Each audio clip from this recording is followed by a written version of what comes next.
শিক্ষার্থীবৃন্দরা, আগামী 15 জুলাই তোমাদের ইসলাম শিক্ষা পরীক্ষা। তো আজকের ভিডিওতে ইসলাম সাজেশন দিয়ে দেবো, তোমরা সেই অনুযায়ী পড়লে সেই অনুযায়ী তোমাদের কমন পড়তে পারে। তো তোমাদের বইয়ের সিলেবাস অনুযায়ী দেওয়া আছে 1 থেকে 75 পৃষ্ঠা পর্যন্ত।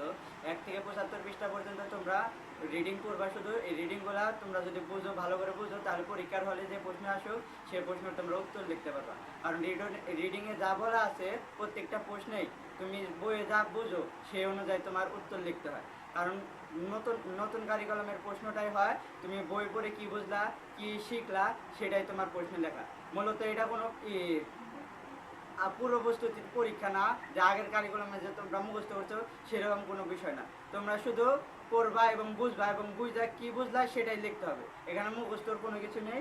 এর জন্য ইসলাম শিক্ষা বইয়ের আমি কিছু সাজেশন দাগিয়ে দিচ্ছি, তোমরা চাইলে সেটা লিখে নিতে পারো। ইসলাম শিক্ষা 10 পৃষ্ঠা, প্রতিফলন ডায়েরি 16 পৃষ্ঠা, দলগত কাজ 18 পৃষ্ঠা, জোড়ায় আলোচনা 24 পৃষ্ঠা, প্রতিফলন ডায়েরি 25 পৃষ্ঠা, আত্মমূল্যায়ন চেকলিস্ট। এই আত্মমূল্যায়ন চেকলিস্টটা এক মাসব্যাপী তোমরা এই আত্মমূল্যায়ন চেকলিস্টটা আগে থেকে পূরণ করে রাখবে, এটা আসার সম্ভাবনা আছে।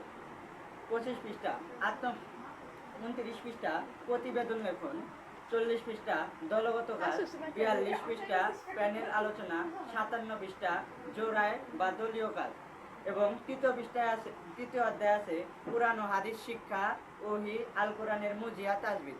এই রিডিংগুলো তোমরা ভালো করে পড়বা, এবং তাজবিদ এবং আল কোরআনের মুজিয়া এখান থেকে তোমাদের প্রশ্ন হওয়ার সম্ভাবনা আছে।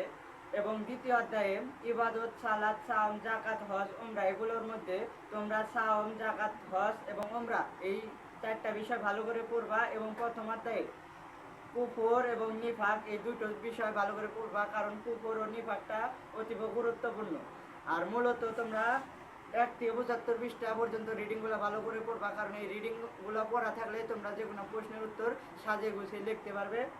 তো ভিডিওটা বন্ধুদেরকে শেয়ার করে দাও, যাতে বন্ধুরা উপকৃত হতে পারে।